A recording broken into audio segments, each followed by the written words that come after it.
Sergeant Maya Phoenix Carter was polishing the barrel of an old M24 sniper rifle when her world shattered for the second time. The weapon lay disassembled on her workbench at Fort Blackhawk's armory, its components spread with the meticulous precision of someone who understood that a single speck of dust could mean the difference between life and death at 1,200 yards. Before continuing this story, please comment below with your city or country where you're watching from. Your feedback inspires us to do better.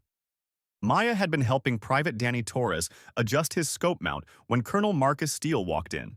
Torres was the kind of kid who reminded her why she'd stayed in the service long after her classified missions ended. Nervous as hell but determined to prove himself worthy of the uniform.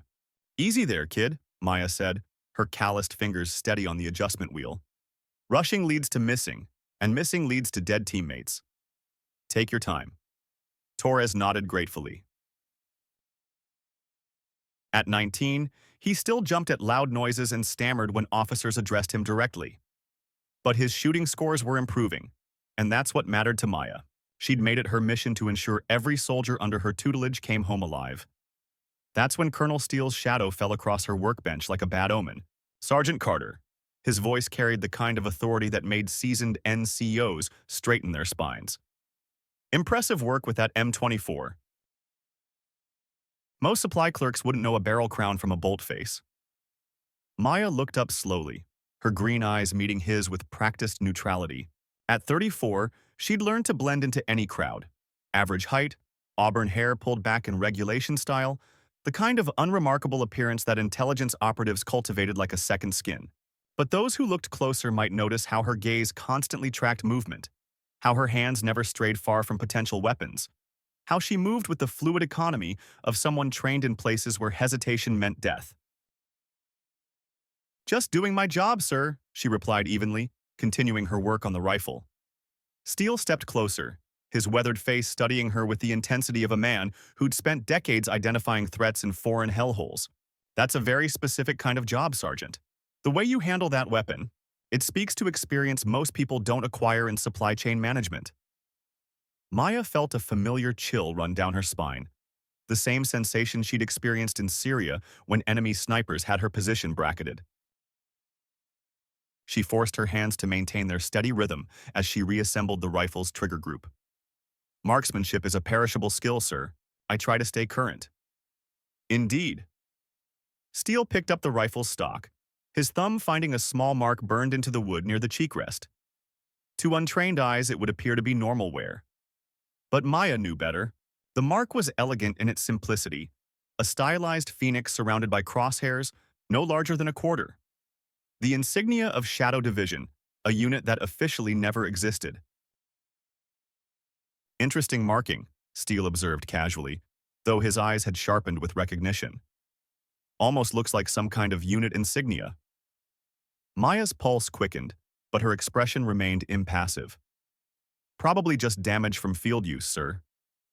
These old rifles have seen a lot of action." "Sergeant Carter," Steele said, setting down the stock with deliberate precision. "How long have you been stationed at Fort Blackhawk?" 2 years, 8 months, sir." "And before that?" "Fort Bragg for advanced training, then Fort Riley for supply operations." Steele nodded slowly, still examining the phoenix marking.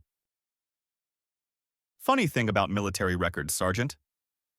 Sometimes they tell stories that don't quite add up, especially for someone with your particular skill set." The air between them grew heavy with unspoken knowledge. Maya resumed cleaning the rifle, her movements precise and controlled, despite the alarm bells ringing in her head. "Is there something specific you need from the armory, Colonel?" "Actually, there is." Steele reached into his jacket and withdrew a slim folder. "I need information about this." He placed a photograph on the workbench. It showed the aftermath of an assassination Maya had seen on the morning news. Secretary of Defense Harrison Phillips lying motionless on the Capitol steps, surrounded by panicked security personnel. The image was classified, certainly not something released to media. "What would I know about that, sir?" Maya asked, though her professional eye had already noted the precision of the shot placement. "Nothing officially," Steele agreed, "but unofficially, I think you might recognize the shooter's signature." FBI ballistics report estimates the shot was taken from approximately 1,800 meters, a range that exceeds the capabilities of all but a handful of shooters worldwide. Maya maintained her neutral expression while her mind raced. The shot placement, the distance, the clean execution, it did bear the hallmarks of Shadow Division training. But that was impossible. Everyone from her unit was dead. She'd seen them die. "I'm just a supply clerk, sir." "Are you?" Steele's voice hardened slightly. "Because your hands tell a different story, Lieutenant Maya Blackwood." The name hit Maya like a physical blow. She hadn't heard it spoken aloud in 3 years. Her cover identity as Maya Carter had been meticulously constructed. New fingerprints, new dental records, new background. The woman known as Maya Blackwood was officially dead, listed as killed in action during a helicopter crash in the Hindu Kush Mountains. "I think you've mistaken me for someone else, Colonel." Steele's weathered face showed no emotion as he placed another document on the workbench. It was a personnel file with her photograph, not the current one with shoulder-length auburn hair, but from before, when she wore it shorter and her eyes held the 1,000-yard stare of someone who'd seen too much death. "Shadow Division," Steele said quietly. "The most elite sniper unit ever assembled. Officially, it never existed. Unofficially, it changed the course of conflicts in 7 countries. And you, Lieutenant Blackwood, were their most lethal operator. Call sign, Phoenix." Maya's hand tightened imperceptibly on the cleaning rod. In one fluid motion, she could convert it into a weapon, drive it through Steele's carotid artery before he could react. The thought came automatically, a survival instinct she'd never fully suppressed. "That file should have been destroyed," she said, finally abandoning the pretense. "It was," Steele confirmed, "along with everything else related to Shadow Division after the Hindu Kush incident. Officially, none of you ever existed." "Then how do you have it?" Steele's expression softened slightly. "Because I created Shadow Division, Maya. I recruited the first generation of operators. I designed the training protocols. I selected the targets." He tapped the personnel file. "And I recommended you for the program when your marksmanship scores broke every record at Camp Perry." The revelation hung between them like smoke after a firefight. Maya's mind raced through possibilities and threats, evaluating Steele as both potential ally and enemy. "What do you want?" she asked finally. Steele gathered the files and tucked them back into his jacket. "I need your help. Secretary Phillips wasn't the first high-profile assassination in recent months. There have been 4 others, all with the same signature. Impossible shots executed with surgical precision. All targets connected to classified military programs. And you think I'm responsible?" Maya's voice carried a dangerous edge. "No," Steele said firmly. "I think someone is using Shadow Division techniques to eliminate targets connected to a classified program. Someone with training identical to yours." The fluorescent lights buzzed overhead, the sound suddenly irritating against the tension in the room. Maya set down the cleaning rod carefully, buying time to process what Steele was suggesting. "If what you're saying is true, then this shooter would have to be someone from the program. And everyone in my unit died in Afghanistan. I was the only survivor." Steele's expression remained unreadable. "Are you certain about that? Did you see the bodies?" The question struck deep, reopening wounds Maya had fought to close for 3 years. She had seen her team ambushed through her rifle scope, had watched helplessly as they were cut down one by one while she lay hidden in an overwatch position nearly 2 miles away. But in the chaos that followed, as she fought her way out of the mountains with a bullet in her shoulder and shrapnel in her leg, she'd never actually confirmed their deaths. The official report? The official report was a cover-up, Steele interrupted, designed to bury the truth about what happened that day, about who betrayed your team. Maya's expression hardened. "What do you know about it?" Steele glanced toward the armory door, ensuring they were still alone. "Not here. Meet me at 2100 hours. Building C, room 302. Come armed, but discreet. I'll tell you everything I know." Without waiting for a response, he turned and left the armory, the door closing quietly behind him. Maya stood motionless for several seconds, mind racing with implications and possibilities. After 3 years of carefully maintained anonymity, her past had found her with devastating precision. She reassembled the M24 with mechanical efficiency, her thoughts elsewhere. If Steele was right, if one of her former teammates was alive and killing high-profile targets, then everything she'd believed for 3 years was a lie.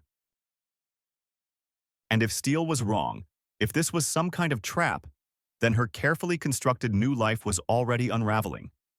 Either way, Maya Carter, the supply clerk, had just ceased to exist. Phoenix was back in play. The memories came unbidden as Maya returned to her small off-base apartment. Images of Fort Bragg in the early 2000s, when the war on terror was still new and America's military machine was shifting to face an entirely different kind of enemy. She remembered the day Colonel Steele, then Major Steele, had approached her at the shooting range. She'd just set a new marksmanship record, putting 15 consecutive rounds into a target the size of a playing card at 1,000 meters. Most snipers would consider 10 hits exceptional. "Lieutenant Blackwood," he'd said, watching as she cleaned her rifle, "how would you like to make a real difference in this war?" The question had seemed strange. As an Army sniper, she was already in a position to make a difference. But Steele had been recruiting for something else entirely. A unit so classified that its members would officially cease to exist, operating in shadows beyond the reach of congressional oversight or Geneva Conventions. Shadow Division. 6 operators, each selected for specific skills that made them the most lethal precision strike force ever assembled. Their commander was Captain James Reaper Morrison, a former Force Recon Marine with nerves of steel and tactical brilliance that bordered on prescience. Staff Sergeant Alex Eagle Rodriguez served as Maya's spotter, able to read wind and weather conditions with almost supernatural accuracy.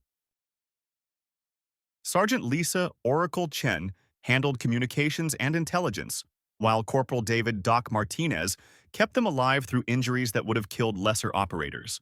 They'd trained together for 8 months at a black site in Nevada, pushing the boundaries of what was possible with a rifle and scope.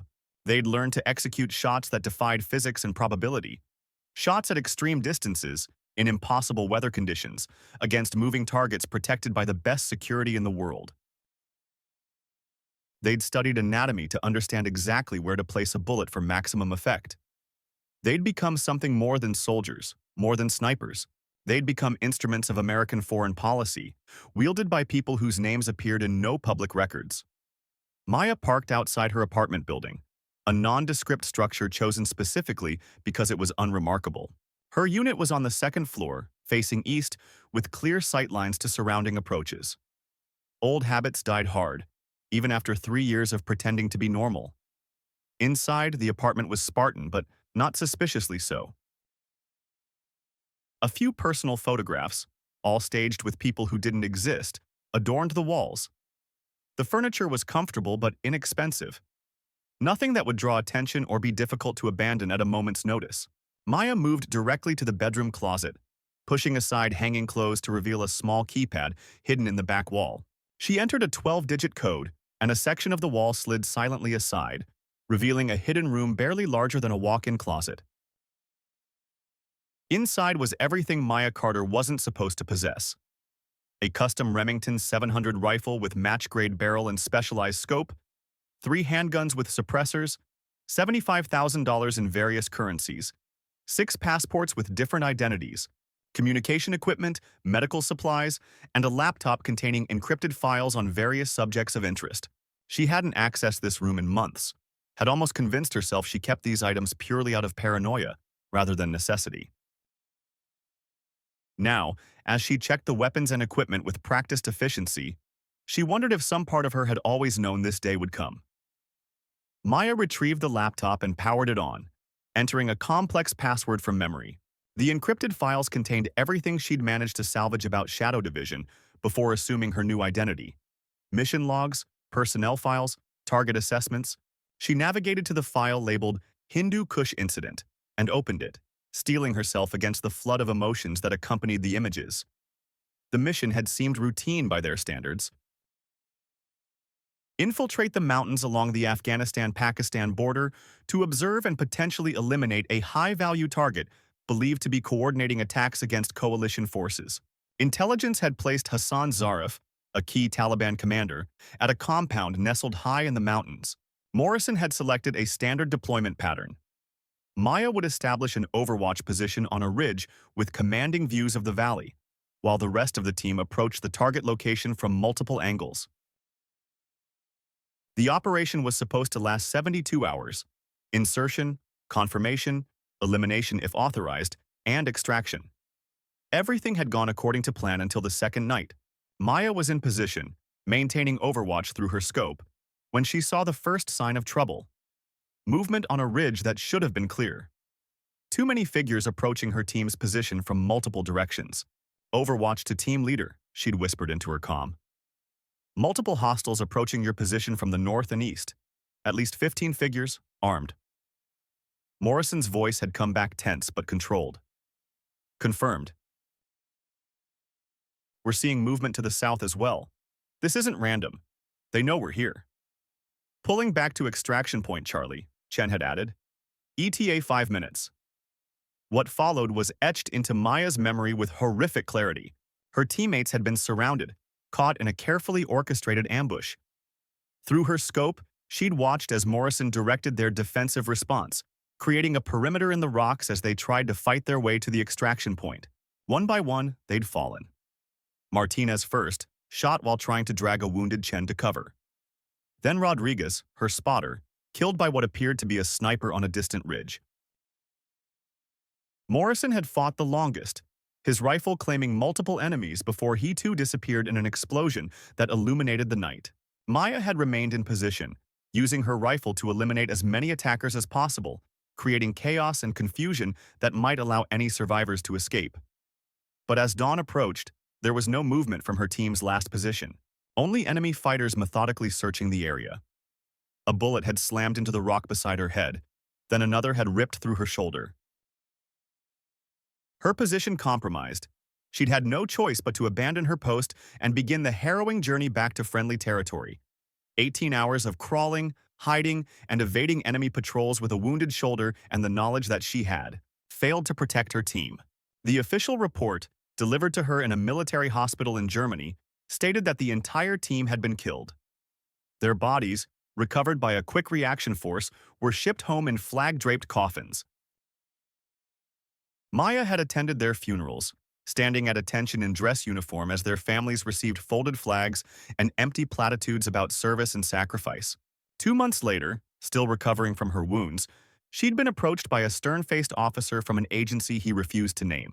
He offered her a choice: assume a new identity with a non-combat role, or face questions about the failed mission that would never lead anywhere good.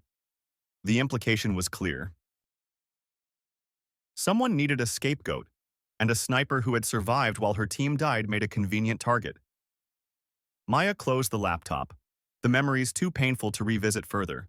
Steele had suggested the official report was a cover-up, that someone had betrayed her team. The thought ignited a slow-burning rage she'd suppressed for 3 years. If Steele had evidence, if he knew who was responsible for the deaths of her teammates, then their meeting tonight wasn't optional. She would hear what he had to say, evaluate his claims, and then decide her next move. If he was telling the truth, if one of her teammates had somehow survived and was now executing high-profile assassinations, she needed to know why. And if Steele was setting some kind of trap, well, she'd survived worse. Maya checked her watch. 4 hours until the meeting. Time to prepare for any contingency. Building C at Fort Blackhawk was a utilitarian structure that housed administrative offices and conference rooms. Maya approached from the west, having parked her vehicle several blocks away and proceeded on foot. Old habits. Never create patterns, never use the most direct route. Always have multiple exit strategies. She wore civilian clothes, jeans, boots, and a heavy jacket appropriate for the Colorado winter. A knit cap covered her distinctive hair, and a scarf concealed the lower portion of her face. To casual observers, she was just another contractor heading home after a long day. The Glock 19 nestled against her ribs, loaded with subsonic hollow-point ammunition. A backup weapon, a compact SIG P365, was strapped to her ankle. Neither would be detected by the base's minimal security measures for a supply clerk entering an administrative building on some mundane errand. Maya scanned her surroundings with practiced precision, noting security camera positions, guard patterns, and potential choke points. The habits of Shadow Division died hard, even after years of disuse. Room 302 was located at the end of a hallway on the third floor. Maya approached cautiously, listening for any sounds that might indicate an ambush. Steele had said to come armed but discreet, an instruction that could be interpreted multiple ways. She knocked 3 times, then twice more, an old recognition pattern from her Shadow Division days. The door opened immediately, revealing Steele in civilian clothes. He stepped aside to let her enter, closing and locking the door behind her. The room was a standard conference facility, but Steele had transformed it into an impromptu command center. A laptop sat open on the table, surrounded by file folders and photographs. The windows were covered with heavy blackout curtains, and a signal jammer blinked on a side table, preventing electronic surveillance. "You came," Steele said, his tone suggesting he hadn't been entirely certain she would. "You said you had information about who betrayed my team. That's not something I could ignore." Steele gestured toward a chair. "Have a seat. What I'm about to tell you goes against everything in my 35 years of military service.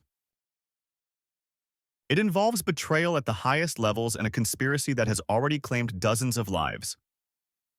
Maya remained standing, her posture subtly balanced for immediate action if necessary. "I'll stand. Just tell me what you know." Steele studied her for a moment, then nodded, accepting her caution. He moved to the laptop and turned it to face her. On the screen was a photograph of a distinguished-looking man in his 60s, wearing the uniform of a major general. "Victor Harrington," Steele said. "Currently head of Special Weapons Development at the Pentagon, former commander of 5th Special Forces Group, and the man who gave the direct order for your team's final mission in the Hindu Kush." Maya's eyes narrowed as she studied the face on the screen. "I never received orders directly from him. Morrison handled all mission briefings." "Exactly." Harrington maintained distance, plausible deniability. But he selected the targets, authorized the operations, and ultimately, he's the one who betrayed your team to enemy forces. The accusation hung in the air, almost too enormous to process. A major general betraying American operators to the enemy. It defied everything Maya had been trained to believe about the chain of command. "That's a serious accusation," she said carefully. "What evidence do you have?" Steele opened a file folder and spread several documents across the table. Financial records showing payments to offshore accounts coinciding with Shadow Division operations. Communication logs indicating information leaks before critical missions. And most damning, this. He held up a photograph showing Harrington meeting with a man Maya recognized immediately. Hassan Zarif, the Taliban commander who had been their target in the Hindu Kush. "This was taken 2 weeks before your mission," Steele continued, "by a CIA asset in Pakistan. It was buried in classified files until I started digging after Secretary Phillips's assassination." Maya's mind raced, processing the implications. Why would he do it? "Money, partly," Steele confirmed. "The offshore accounts contain over $40 million, but Harrington's motivations go beyond simple greed. He's been systematically eliminating rivals and building his own power base within military intelligence for years. Your team became a liability when you started achieving results that exceeded his expectations." Maya felt a cold rage building inside her, but kept her voice level. "If what you're saying is true, why hasn't he been arrested? Court-martialed?" Steele's expression darkened. "Because he's protected. His connections extend to the highest levels of government and intelligence services. And because officially, Shadow Division never existed. Your missions were off the books, which means any evidence of betrayal is equally inadmissible." He pointed to the laptop, where Secretary Phillips's assassination photo was now displayed. "These recent killings bear all the hallmarks of Shadow Division training. Impossible shots, perfect execution, no evidence left behind. And all 4 targets had one thing in common. They were investigating aspects of Harrington's pet project, something called Operation Nemesis." "What's Operation Nemesis?" "I don't know yet, but I believe it's connected to why Harrington betrayed your team, And I believe one of your former teammates is carrying out these assassinations. The statement hit Maya like a physical blow. That's impossible. They're dead. I saw them die. Did you? Steele challenged gently. You saw them fall. You saw explosions and gunfire. But in the chaos of combat, with limited visibility and your own position compromised, can you be absolutely certain? The question pierced the carefully constructed narrative Maya had built to explain that night. She had seen her teammates under fire, had seen them fall. But had she actually confirmed their deaths? Had she seen their bodies? Number. She'd been evacuated with her own injuries, and by the time she was debriefed, the official story was already established. If one of my team survived, she said slowly, why would they be assassinating high-level officials? And why now, 3 years later? Steele pulled out another file, this one thicker than the others. Because of this. Dr. Alan Mercer, nuclear physicist and former military consultant. He was killed 2 weeks ago, single shot to the head from approximately 1,200 meters. Officially ruled a hunting accident. He spread photographs across the table, a dead man in hunting gear lying in a forest clearing. The entry wound was small, precise, exactly the kind of shot a Shadow Division operator would make. Mercer was working on a classified review of the nuclear arsenal. His findings suggested unauthorized access to launch codes and possible tampering with safeguard protocols. The day before his death, he requested an urgent meeting with the Joint Chiefs to discuss critical security vulnerabilities.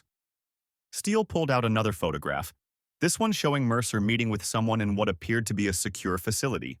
This is from security footage at Los Alamos. The person Mercer is meeting with has been identified as Staff Sergeant Alex Rodriguez. Maya stared at the image, her heart racing. Rodriguez, her spotter, the man she'd seen fall through her scope in the mountains of Afghanistan. The image was grainy, the figure partially obscured, but the posture and build were unmistakably familiar.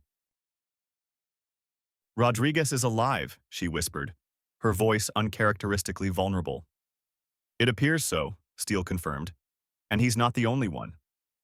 We have partial facial recognition matches suggesting Lisa Chen accessed a secure terminal at NSA headquarters 3 months ago, and there are unconfirmed reports of someone matching James Morrison's description at a private military contractor facility in Virginia. The revelations cascaded through Maya's consciousness, shattering the foundation of grief and guilt she'd built. Her new identity upon her teammates, her family, potentially alive. But if they were alive, why had they allowed her to believe they were dead for 3 years? And why were they now involved in assassinating government officials? I need more than grainy photos and unconfirmed reports, she said, her professional detachment reasserting itself. If what you're saying is true, if Harrington betrayed us and my team survived, where have they been for 3 years? And why are they killing these specific targets? Steele's weathered face showed a flash of approval at her skepticism. Those are exactly the questions we need to answer. I believe Harrington's Operation Nemesis is at the center of it all, and I believe your former teammates are either working to expose it or they've been compromised and are now eliminating threats to it. He closed the laptop, his expression grave. I need your help, Maya. You're the only Shadow Division operator I can locate with certainty, and you're the only one whose motivations I can trust. Maya moved to the window, pulling the curtain aside slightly to glance at the darkened base outside. The implications of Steele's revelations were staggering. Betrayal at the highest levels, teammates potentially alive, a conspiracy reaching into the heart of military command. If true, it meant everything she'd believed for 3 years was a carefully constructed lie. What exactly are you asking me to do? She asked, letting the curtain fall back into place. Help me find your teammates, Steele said simply. Help me uncover what Operation Nemesis is and how it connects to Harrington's betrayal. And if necessary, help me stop whoever is carrying out these assassinations before they trigger a national security crisis. Maya turned to face him, her expression unreadable. And if I refuse? If I walk out that door and disappear? Then I suspect you'll be the next target, Steele replied gravely. Whoever is behind these killings has been systematically eliminating anyone connected to Shadow Division or Harrington's activities. The only reason you've been safe so far is because your new identity has been effective. But now that I've found you, it's only a matter of time before they do too. The truth of his words settled over her like a physical weight. Her carefully constructed anonymity was already compromised. If Steele had tracked her down, others could too. I need time to think, she said finally. And I need access to everything you have on these assassinations, on Harrington, and on any sightings of my former teammates. Steele nodded, reaching into his pocket to withdraw a small encrypted flash drive. Everything I have is on here. Review it. Verify what you can. But Maya… He paused, his expression growing more serious. Be careful. If I found you, others might too. Watch your surroundings. The warning was unnecessary. 3 years of peace hadn't dulled the survival instincts hammered into her during Shadow Division training. Maya took the drive, securing it in an inner pocket. I'm not committing to anything yet, but I'll look at what you have. That's all I'm asking for now, Steele said. But Maya, if your teammates are alive, if they've been surviving on their own for 3 years, they might not be the same people you remember. War changes people. Betrayal changes them more. Maya moved to the door, pausing with her hand on the knob. If you're playing me, Colonel, if this is some kind of setup, you should know I haven't forgotten how to disappear. And I haven't forgotten how to eliminate threats. Steele's expression remained steady. I would expect nothing less from Phoenix. Maya slipped out of the room and into the darkened hallway, her mind already processing escape routes and security measures. The weight of the flash drive in her pocket felt like a live grenade with the pin halfway pulled. Whatever it contained would either validate Steele's claims or expose his deception. Either way, Maya Carter, the supply clerk, had lived her last day. Phoenix was awake again, and she wouldn't rest until she found the truth about her team, about Harrington's betrayal, and about who was hunting from the shadows. The apartment felt different when Maya returned. Vulnerable, exposed, a place she could no longer trust. She moved through the rooms methodically, checking for signs of intrusion or surveillance. Everything appeared undisturbed, but experience had taught her that the best infiltrations left no trace. She connected Steele's flash drive to her secure laptop, running multiple virus scans before accessing the contents. The files were extensive: surveillance photos, classified reports, financial records, and intelligence assessments, all pointing to a conspiracy centered around General Harrington and something called Operation Nemesis. The most disturbing files were those containing possible sightings of her former teammates. Steele hadn't exaggerated. There were multiple instances of individuals matching their descriptions appearing at secure facilities, government buildings, and military installations in the months preceding each assassination. One video clip showed a man resembling Morrison entering a Department of Energy building 3 days before a senior official there died in an apparent suicide. The official had been found with a gunshot wound to the head, ruled self-inflicted despite the awkward angle and lack of powder residue.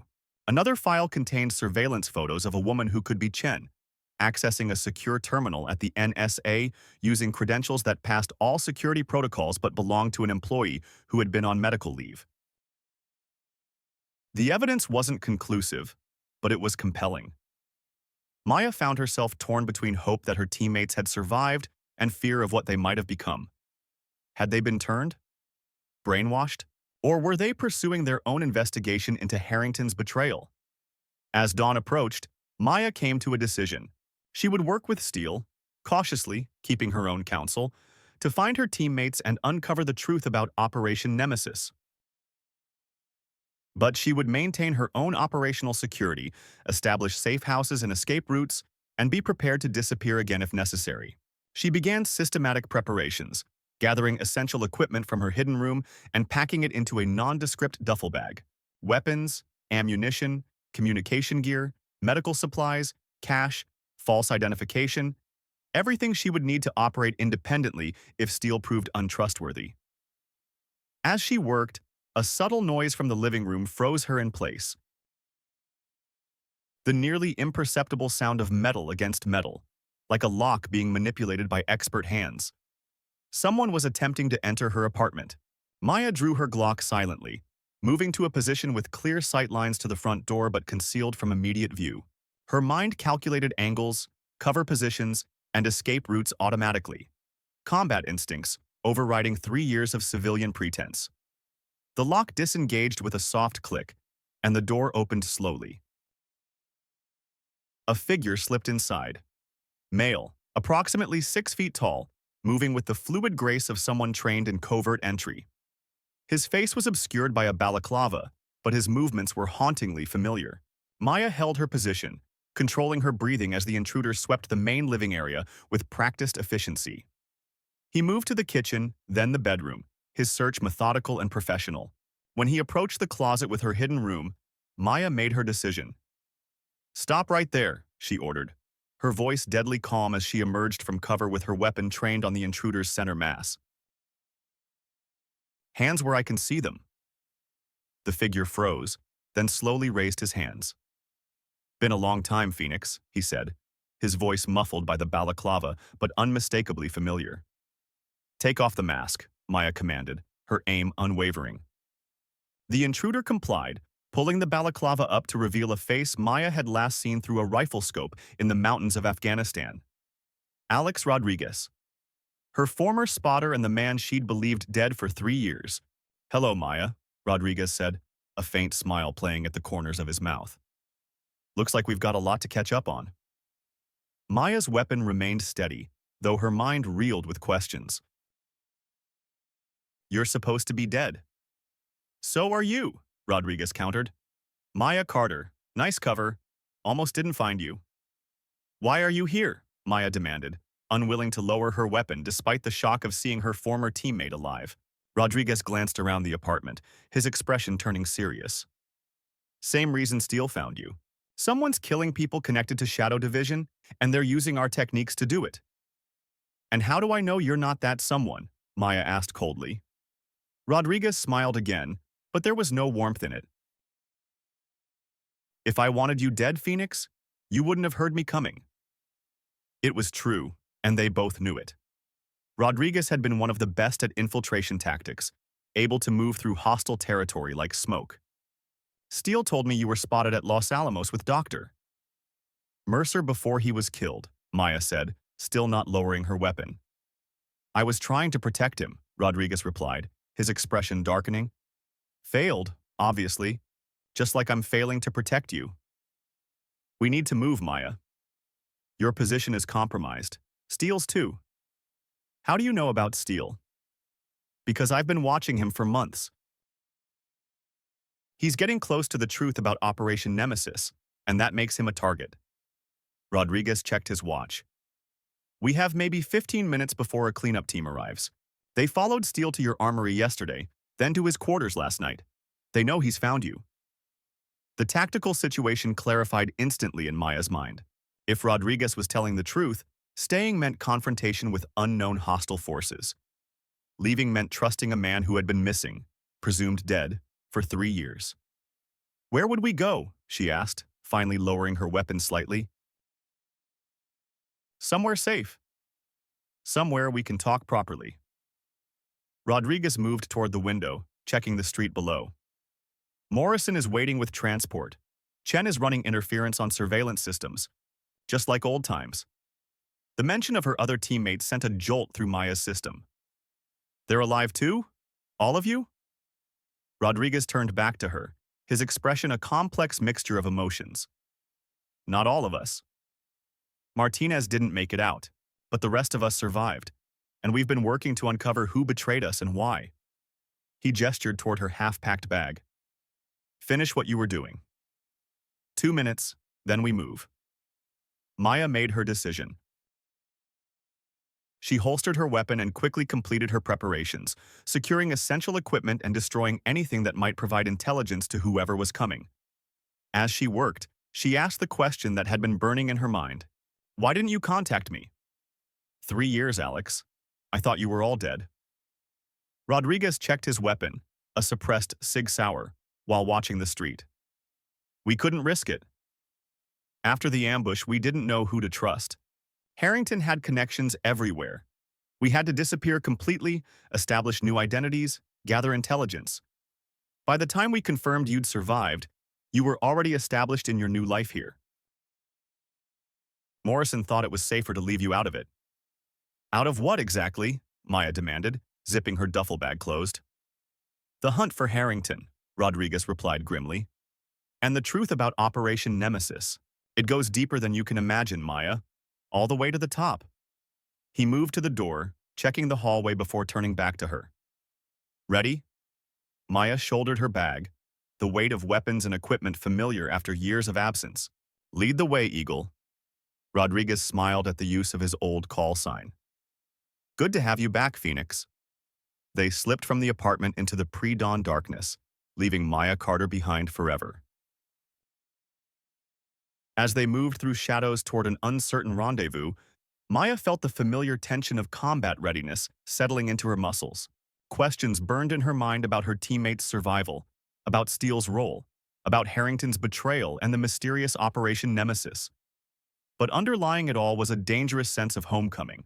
For 3 years, she had existed in the twilight between civilian life and her true nature. Now, moving through darkness with tactical precision alongside a teammate she'd mourned, Maya felt the return of something essential that had been missing. Phoenix was back in the hunt, and this time the targets wouldn't be distant figures through a scope. This time, she was hunting the people who had destroyed her team and stolen 3 years of her life. And when she found them, no distance would be far enough to escape her vengeance. 6 months later, Maya Phoenix Carter stood on a rooftop in downtown Seattle, her custom rifle trained on a figure 1,400 meters away. Through her scope, she could see General Victor Harrington clearly as he emerged from a black SUV, his security detail scanning the area with practiced precision, but not high enough, not far enough. The wind was steady at 8 miles per hour from the northwest. Temperature 42 degrees. Humidity 73%. All variables calculated and compensated for with mathematical precision. Her finger caressed the trigger, applying pressure with microscopic control. 4 pounds, 8 ounces, not an ounce more, would send the 175-grain Sierra Match King bullet on its final journey. But this time was different. This time, the target wasn't some distant enemy of the state. This was personal. This was justice for her fallen teammates, for 3 years of lies, for a betrayal that had nearly destroyed everything she believed in. Maya exhaled halfway and held her breath. The world narrowed to the crosshairs and the target. Time itself seemed to slow. The rifle spoke its deadly truth. A second later, Harrington dropped to the pavement. His schemes and betrayals ended with surgical precision. His security detail reacted a full second after he was already beyond saving. By the time the first sirens wailed, Maya had vanished, leaving behind no shell casings, no fingerprints, no DNA. Only the lingering signature of a shot very few people on Earth could make. Phoenix had kept her promise. The hunt was over.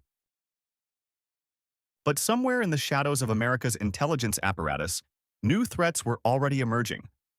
And when they did, Maya knew exactly who would be waiting for them. After all, some skills never fade. They just wait for the right moment to resurface. The ghost had returned, and justice had a new name.